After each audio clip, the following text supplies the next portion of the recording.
In his home studio atop the Hollywood Hills, the artist grabs his paintbrush. What could he be painting today? With Istvan Bernath, you never know, for he is one of the most versatile artists you will ever meet. In almost any style imaginable, Bernath can convey his enormous appreciation for the beauty in the human form, or perhaps a reflection on nature and its many moods. His legendary exhibitions in the United States, the Far East, and Europe have made Bernath a highly sought-after artist. Istvan Bernath was born in Budapest, Hungary in 1953. Russian communism ruled the country and was especially tough on the old, aristocratic families. But before communism, Bernath's family lived a life of luxury. Bernath's grandmother, a baroness, and her family had been known for their racehorses and wild card games. Thanks to his grandmother, a young Bernath developed an early appreciation for art, and by 10 years of age, Bernath had already received an international honor for his own art. But life turned much harder for Bernath's family as the communists separated his grandmother from her fortune and clamped down hard on artistic expression.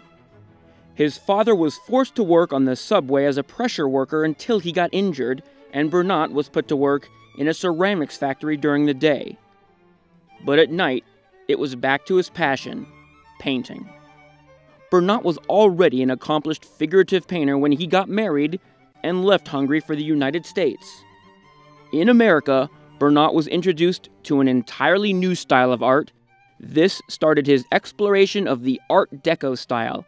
When I worked in the porcelain factories of Hungary, my main interest was to create large-size murals on porcelain. But in Los Angeles, I worked out a new technique, lacquer on wood. It's easier, but produces the same effect as the porcelain. To emphasize functional design, Bernath used high lacquered wood, resulting in playful and colorful figurative images, reflecting luxury, leisure, and excitement. This interpretation of the Art Deco style led to a string of highly successful exhibitions throughout the United States, and many famous people began to take notice. One of them was Merv Griffin, who commissioned Bernath to do a life-size trompe-l'oeil for his hotel and casino in Atlantic City. And this one commission led to many more. Murals gave Bernath the freedom to mix figurative subject matter, realistic scenery, and a fairy tale fantasy world. I admired Botticelli figures, and I painted many different paintings in his style. These were mostly large canvas paintings. I would cover them in cracked plaster and paint over it. This gave an old, authentic look. During this time, Bernath became the artist of choice for some very famous Hollywood celebrities and art collectors. Soon, Las Vegas takes notice. Bernath was commissioned to create much of the art in the public areas of the New York Hotel and the Showboat Hotel. In 1996, cruises needed an artist to create special art for their newly built ships. The task ahead was enormous. Cruise ships required many different styles of art, but offered many different challenges as well. The collection art was different than what you might see in a gallery. They wanted a traditional look for the theaters, so the art in them is all Art Deco.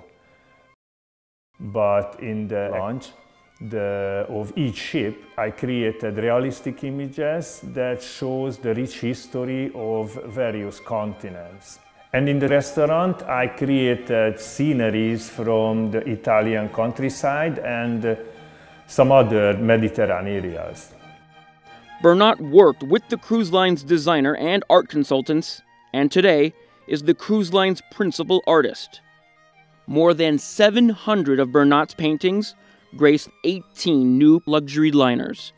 They are part of the cruise line's permanent collection and seen by more than 35,000 passengers every week. I love knowing that my artwork will be seen by so many people for so many years to come, even after I'm gone.